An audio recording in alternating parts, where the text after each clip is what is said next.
वीना गोयल जी। श्री हरिवंश। गुरुदेव राधे राधे। श्री हरिवंश।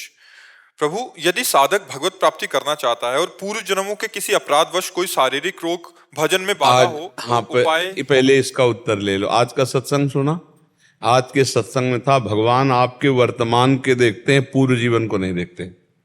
तो आपने सुना सत्संग? आज सुना? नहीं सुना, इसलिए प्रश्न किया। सत्संग एक अमूल्य वस्तु, यदि सुने तो प्रश्न ही न रह जाए।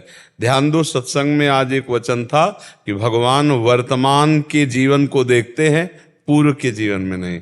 ये कितना पापी रहा है, नीच रहा है, ये नहीं देखते।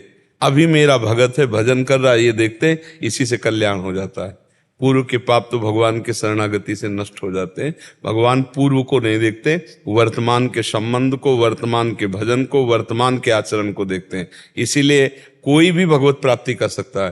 कि मान लो हमारा पूरा जीवन गंदी बातों में व्यतीत हो गया, आज से हमें पश्चाताप हुआ, सत्संग सुना, आज से भजन शुरू कर दिया, तो आज से हमारी भगवत प्राप्ति की यात्रा शुरू, हमें भगवत प्राप्ति हो जाएगी। क्योंकि आज से हम शुरू किया नाम जप करना, किसी भी श्वास में नाम जप करते हुए शरीर छूटा, भगवान की प्राप्ति हो जाएगी। तो ये आप विश्वास मानो, भगवान वर्तमान के भजन को देखते हैं, पूर्व की बात आज सत्संग में सुना था ना। हाँ, सत्संग अगर ध्यान से सुनो तो काफी प्रश्नों का उत्तर सत्संग में मिल जाएगा। और शारीरिक रोग हो तो महाराज जी भजन में जो बाधा होती है पूर्व के कर्मों के अनुसार, तो उससे मुक्ति करके कैसे? नहीं, शरीर में ज्यादा प्यार करने से परेशानी होती है। 3 बच्चे हैं ना, इसलिए उससे भी मुझे पाप ही लगा होगा। मैंने ये कह रहे हैं कि अभी शारीरिक कष्ट या रोग प्रकाशित हुआ है। हाँ, पर सबका पालन पोषण भगवान करते हैं।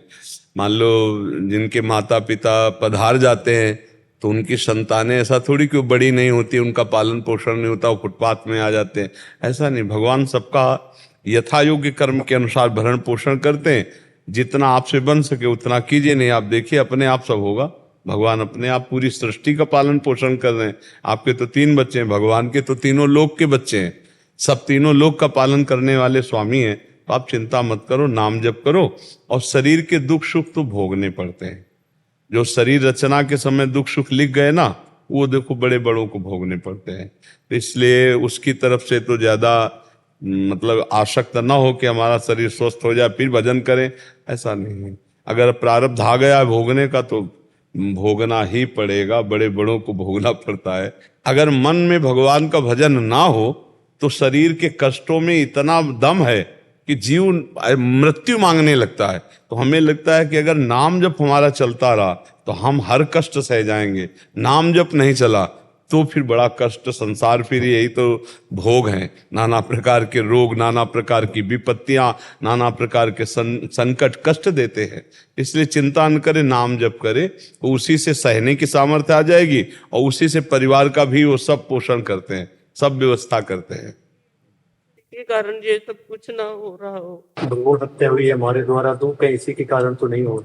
खैर, हम ये तो जरूर बार बार सब गृहस्थों से प्रार्थना करते हैं कि ये जो आप गर्भ हत्या भ्रूण हत्या करते हैं, ये महापाप के अंतर्गत आता है और ये आपको दंड देगा। आपके परिवार में, आपके शरीरों में ये नाना प्रकार के विघ्न पैदा कर दे। सोचो, आपका छोटा सा बच्चा संतान जो आपके गर्भ में पल रहा है, आप उसे नष्ट कर दें तो पाप नहीं बना? आपके आंगन में बच्चा खेले, एक थप्पड़ कोई मारे आके तो आपके कलेजे पे लगता है, और आपका बच्चा जो गर्भ में खेल रहा है आप उसको नष्ट करवा रहे। तो ये गलतियां सत्संग ना होने के कारण, संयम ना होने के कारण और नाना प्रकार की कुमार्गगामी प्रवृत्तियों के कारण, जैसे बच्चे मर्यादा से नहीं रह रहे हो, कभी ऐसा दोष हो गया तो फिर अब गर्भ हत्या करवाना, भ्रूण हत्या कराना, या संयम से गृहस्थ नहीं रह रहे, उनको संतान की आवश्यकता नहीं, असावधानी की, गर्भ रह गया अब उसको नाश करवा देते। ये महत पाप है, महापाप है। मतलब भगवान ही रक्षा करें। ये ऐसे पाप हैं कि वो तुम्हारे पूरे परिवार में अशांति पैदा करे रहेंगे। उनका मतलब बल बहुत विचित्र है। जैसे सोता हुआ कोई पुरुष, उसकी हत्या करना, गर्भ स्थित बालक की हत्या करना, किसी सोती हुई स्त्री की हत्या कर देना, ऐसे कई ऐसे महापापों में, ब्रह्म ऋषियों की हत्या कर देना महापापों में आता है कि ये बहुत दंड देने वाले। गौ हत्या, ब्रह्म हत्या, ये सब बड़े बड़े पाप हैं। तो भ्रूण हत्या का पाप तो है ही। तो भगवान का भजन करती हो, अगर बन सके तो श्रीमद् भागवत का साप्ताहिकी पाठ करवा ले। मर्जी से नहीं किया। परिवार में रहते हुए तो मजबूरी में देखो, 3 को पाप का हिस्सा बराबर मिलता है। एक प्रेरक, करो ऐसा, और एक कर्ता जिसने किया, और एक अनुमोदन, बहुत बढ़िया किया। तीनों को बराबर दंड मिलेगा, पाप का बराबर दंड मिलेगा।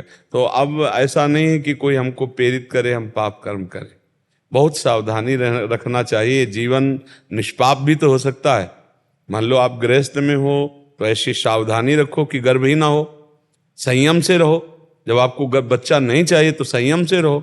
अब बेमतलब में आप जीव हत्या करोगे तो फिर उसका दंड तो भोगना पड़ेगा ना। चाहे बाहर आ जाए तो वो बच्चा है, गर्भ में है तो बच्चा है, तो बच्चा है ना। अब उसको मारने का मतलब, उसको ज्यादा पाप लगता है। जैसे बच्चा है, वृद्ध है, सोता हुआ कोई, इनको ज्यादा पाप लगता है। क्योंकि जैसे बच्चा है असमर्थ है, वृद्ध है असमर्थ है, सोता हुआ पुरुष या स्त्री असमर्थ है, आप उस समय मारने का जो तो बहुत बड़ा पाप लगता है। तो ये घर गृहस्थियों में प्रायः ये अपराध तो बन ही जाता है। कोई बिरला ऐसा होगा जो थोड़ा विवेकवान पढ़ा लिखा, तो ऐसे संयम से, ऐसे सावधानी से कि गर्भ ही ना रहे, हमें नहीं चाहिए तो गर्भ ही ना रहे।